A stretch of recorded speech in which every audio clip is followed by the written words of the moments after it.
Matapos ang malagim na pamamaril sa Tacloban City, muling nabuhay ang usapin ng pagpapababa ng edad para pwede nang panagutin sa batas. At bukas daw sa mungkahin na yan, si Pangulong Bongbong Marcos. Nasa frontline na balitang yan, Camille Samonte. Open bag na, open bag. Gamit ang metal detector, isa-isang ininspeksyon ng mga bag ng mga estudyante sa entrance ng Pasay City West High School. Bahagi ito ng paghihigpit sa paaralan kasunod ng nangyaring pamamaril sa isang eskwelahan sa Tacloban kahapon, kung saan 3 ang nasawi. Kaya bukod sa inspection sa school entrance, may mga rumoronda na ring security guard sa campus. Nag-request na rin ang pamunuan ng paaralan ng mga karagdagang pulis sa lugar. Welcome naman sa mga magulang ang paghihigpit sa school. Mas nararamdaman ko po yung security ng mga anak ko na bilang nanay, meron tayong nag-secure doon sa eskwelahan.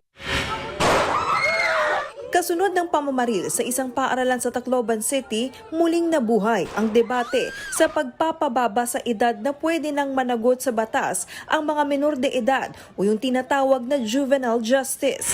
Base sa Juvenile Justice and Welfare Act, ligtas sa criminal liability ang 15 years old pababa. Kung nasa edad 16 hanggang 17 years old naman ang offender, posible pa ring ma-exempt ang offender maliban na lang kung mapapatunayang mayroon na siyang tinatawag na discernment o yung sapat na kapasidad para maintindihan ang kanyang ginawa.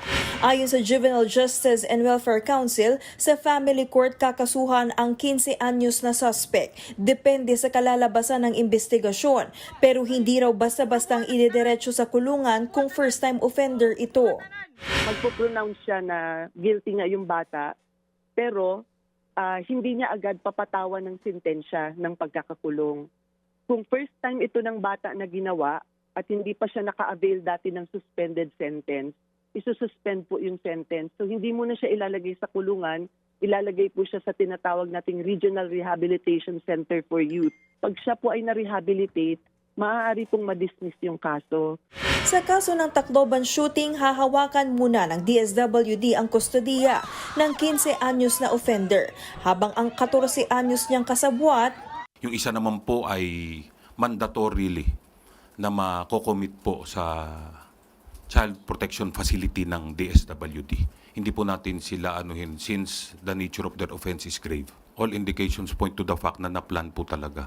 Paglilinaw naman ni Senator Kiko Pangilinan na siyang may akda ng juvenile justice law, hindi pwedeng pakawalan basta-basta ang menor de edad na gumawa ng heinous crime o karumal-dumal na krimen. Merong mga kaso aktwal na mga menor de edad nagkasala, heinous offenses, na dahil nga they acted with discernment, ibig sabihin parang kumbaga adult, alam nila ang tama at mali, ay nasentensyahan at naparusahan at kasalukuyang ay nakapiit. Dahil sa pamamaril, lumakas ang mga panawagan sa Kongreso na ibaba na sa 12 years old ang minimum age of criminal liability. Bukas daw sa ideyang yan si Pangulong Bongbong Marcos ayon sa palasyo. Kung ano po makikita na version ng Pangulo at kung ito naman ay magiging mas makakabuti sa ating mga kabataan at sa pagpapatupad ng ating batas ay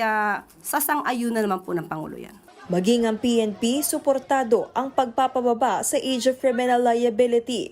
We studied yung data, yung statistics po natin, medyo tumataas po yung nai-involve na mga CICL, yung mga children in conflict with the law. Kaya po sa amin ay titignan rin po naman kung may acted with discernment. Nagbabalita mula sa Frontline, Camille Samonte, News 5. Mga kapatid, Ed Lingaw po, maging maalam at may pakialam sa mga napapanahong balita sa ating bansa.